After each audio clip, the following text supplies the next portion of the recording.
Hello coders. हम एक नए फन प्रोजेक्ट के साथ आए हैं। इस प्रोजेक्ट का नाम है मूवी एपीआई।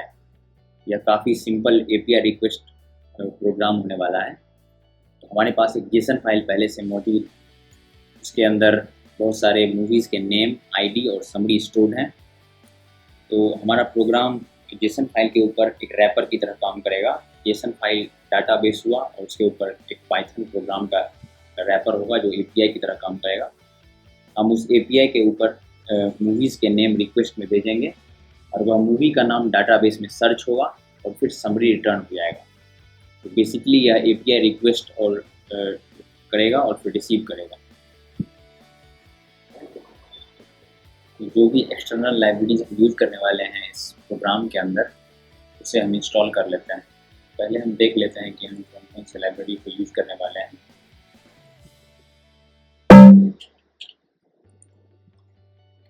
और ये 3 लाइब्रेरीज हैं मेन जो हम यूज़ करने वाले हैं, और अब हम इन्हें इंस्टॉल कर लेते हैं।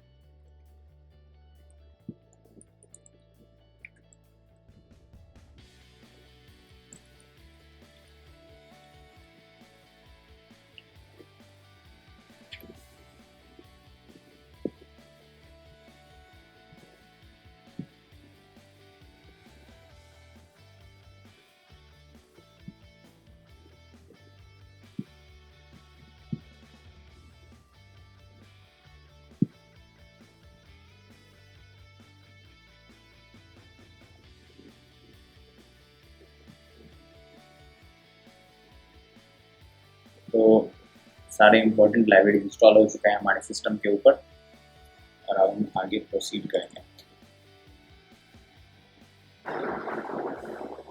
प्रीवियसली हमने कुछ एक्सटर्नल लाइब्रेरीज को इंस्टॉल किया था। उसमें से एक लाइब्रेरी का नाम फ्लास्क भी था। फ्लास्क एक light weight web application framework है जिसकी मदद से हम basic back and web development और एपीआई रिक्वेस्ट को मैनेज कर सकते हैं। तो इस तरह से इसका कोड टेम्पलेट होता है, एग्जाम्पल दिया गया है और यह कैसे रन होता है वो भी दिया गया है। तो हम इसका यूज बेसिकली एपीआई रिक्वेस्ट को मैनेज करने के लिए करेंगे, क्योंकि हमें वेबसाइट के थ्रू आएगा, हम उसे मैनेज करेंगे और उसके सर्च और सिलेक्शन क्वेरी रन करेंगे उसके ऊपर। तो यह हमारा डाटा सेट है जिसको हम यूज़ करने वाले हैं अपने प्रोजेक्ट में। तो हमने इस डाटा को IMDb के साइट से स्क्रैप किया है। इसमें SNO नंबर, मूवी का नेम और उसका समरी है। तो हम इसी डाटा का यूज़ करेंगे और हमारा एपीआई रन होगा और इसी डाटाबेस से डाटा को फेच करेगा। यह CSV फाइल एक डाटाबेस की तरह काम करेगा।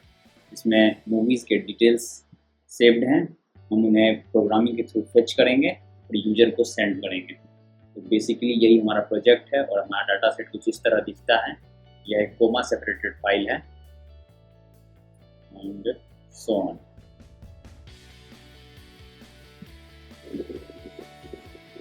इस फाइल का नाम है sortsearch.py। इसके अंदर वो सारे फंक्शन होंगे जिसकी मदद से हम CSV डाटा के ऊपर सॉर्टिंग, सर्चिंग, फाइंडिंग करेंगे। तो हमारा यह पहला फंक्शन है। इस फंक्शन का नाम है SNO sorted data।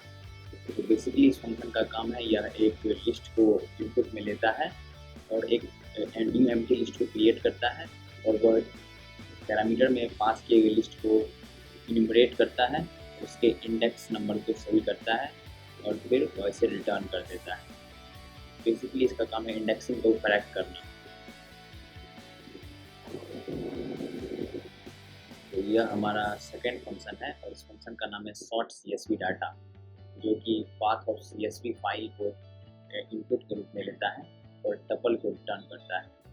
तो यह CSV मॉड्यूल की मदद से CSV डाटा को रीड करता है और उसे एक लिस्ट के अंदर लोड करता है। और जो फर्स्ट लाइन है लिस्ट का, वह पैरामीटर्स हैं तो उसे अलग कर देता है और फिर एक सॉर्टिंग फंक्शन को कॉल करता है जिसमें सिर्फ मूवीज़ के नेम को इनपुट के रूप में कंसिडर करा जाएगा। हम इसे सॉर्ट और स्ट्रिप कर देते हैं ताकि सॉर्टिंग में कोई प्रॉब्लम ना आए। उसके बाद फिर हमने एक प्रीवियस फंक्शन जो डिफाइन किया था SNO sorted डाटा, जो कि यह रहा। इसका काम है इंडेक्सिंग को करेक्ट करना। सॉर्टिंग होने के बाद जो भी इंडेक्सिंग के जो भी सिनेरियो हैं उन्हें सही करता है और फिर यह टपल में फर्स्ट जो पैरामीटर्स हैं CSV डाटा के और जो भी सॉर्टेड CSV डाटा है इसे रिटर्न कर देता है।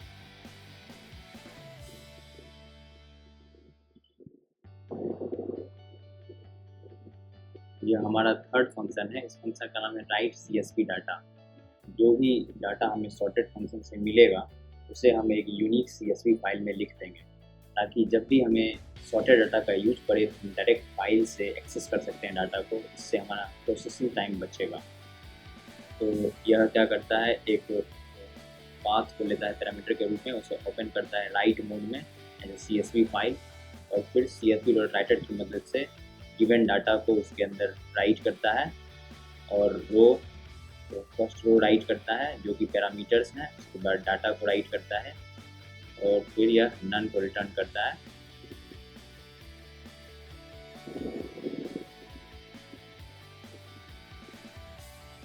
तो यह हमारा फोर्थ फंक्शन है और इस फंक्शन का नाम है प्रॉब मूवी नेम, जो कि प्रोबेबिलिटी फाइंड करता है जो गिवन मूवी नेम है और जो भी मूवी नेम CSV डाटा के अंदर मौजूद है उन दोनों के बीच कितनी सिमिलरिटी है। हो सकता है कभी यूजर जो मूवी नेम सर्च करना चाहता हो वह एग्जैक्ट मैच ना करता हो हमारे मूवी नेम्स जो प्रेजेंट हैं हमारे CSV डाटा के अंदर, तो उसके लिए यह फंक्शन एक ऑप्टिमाइजेशन करता है। पहले तो हम पाथ को इनपुट के रूप में ले रहे हैं और इस CSV डाटा को रीड कर रहे हैं और इसे लिस्ट के अंदर लोड कर रहे हैं। उसके बाद हम मूवीज़ नेम को एक्सट्रैक्ट कर रहे हैं लिस्ट कंप्रीहेंशन की मदद से। उसके बाद जो टारगेट मूवी है उसे स्ट्रिप और लोअर कर दे रहे हैं ताकि कंपैरिजन में आसानी हो।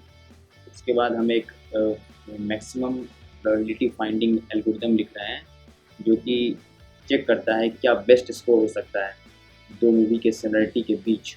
उसके आधार पर हम एक लिस्ट को बेस्ट मैच में स्टोर कर देंगे। इस लिस्ट के अंदर SNO नंबर, मूवी नेम और उसका समरी होगा। उसके बाद हमने एक थ्रेशोल्ड सेट कर दिया है। इस थ्रेशोल्ड से नीचे अगर हमारा बेस्ट स्कोर रहा तो नन को रिटर्न कर देने, मीन्स हमें कुछ भी नहीं मिला है काम का। अगर इससे ज़्यादा है या इसके बराबर है इसका मतलब हमें कुछ मिला है काम का, जो कि बहुत ही सिमिलर है हमारे मूवी जिसमें हमने सर्च किया है, तो हम वो रिटर्न कर देंगे। तो बेसिकली यही इस फंक्शन का काम, प्रोबेबिलिटी को फाइंड करना और बेस्ट सिमिलरिटी को रिटर्न करना। आई थिंक यह क्लियर हो चुका है।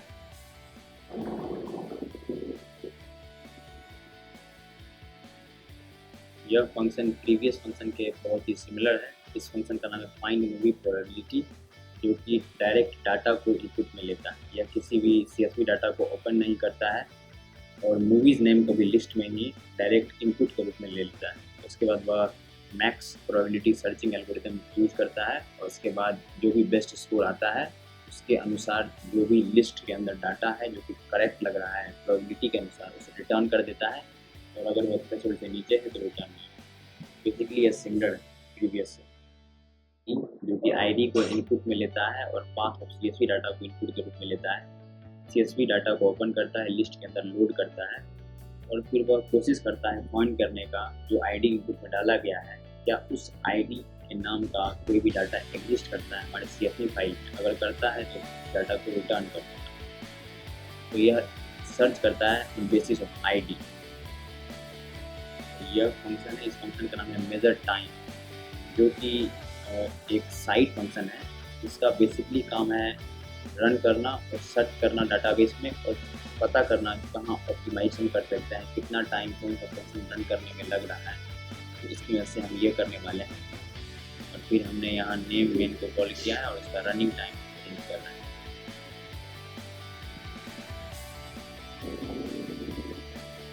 तो इस फाइल का नाम app.py है, जो कि एक इनिशियलाइजेशन फाइल है। इसके अंदर सारा कोड असेंबल होगा, रन होगा एक जगह पर। तो हम क्लास का इस्तेमाल कर रहे हैं यूजर के रिक्वेस्ट को हैंडल करने के लिए। ये API का बेसिकली काम है यूजर के रिक्वेस्ट को हैंडल करना बैक एंड में, और फिर जो भी रिक्वेस्टेड आंसर है उसे सेंड करना। इसके बाद हमने जो प्रीवियसली फंक्शंस डिफाइन किए थे, find movie name, find movie ID, इसे हम शॉर्ट सर्च.py फाइल से इंपोर्ट कर रहे हैं अपने इस फाइल के अंदर। उसके बाद जो भी पाथ है हमारा CSV फाइल का उसे हम एक कांस्टेंट वेरिएबल के अंदर स्टोर कर रहे हैं। उसके बाद ये फर्स्ट फंक्शन है समरी, जो कि अगर कोई भी वैल्यू हमें मिलता है इनपुट में तो इस रिजल्ट को रिटर्न करना है, और अगर नहीं मिलता है तो नन को रिटर्न कर देना है। उसके बाद एक फंक्शन है, इसका नाम है सर्च मूवी, जो कि मूवी नेम को इनपुट के रूप में लेता है, पैरामीटर के रूप में। उसके बाद उसके ऊपर ऑपरेशंस रन करता है ताकि वह एक कंसाइज रूप में आ जाए, सर्च करना आसान हो जाए। उसके बाद जो भी हमने पीएचडी कॉन्सेप्ट डिफाइन किया, तो फाइंड मूवी नेम का जिसे हमने इंपोर्ट भी किया है, उसके अंदर हम सर्च को रन करते हैं। उसके बाद जो भी हमें इनपुट मिलता है उस फंक्शन से, हम उसे समरी के अंदर पास कर देते हैं और जो भी होगा वह रिटर्न हो जाएगा सर्च मूवी में।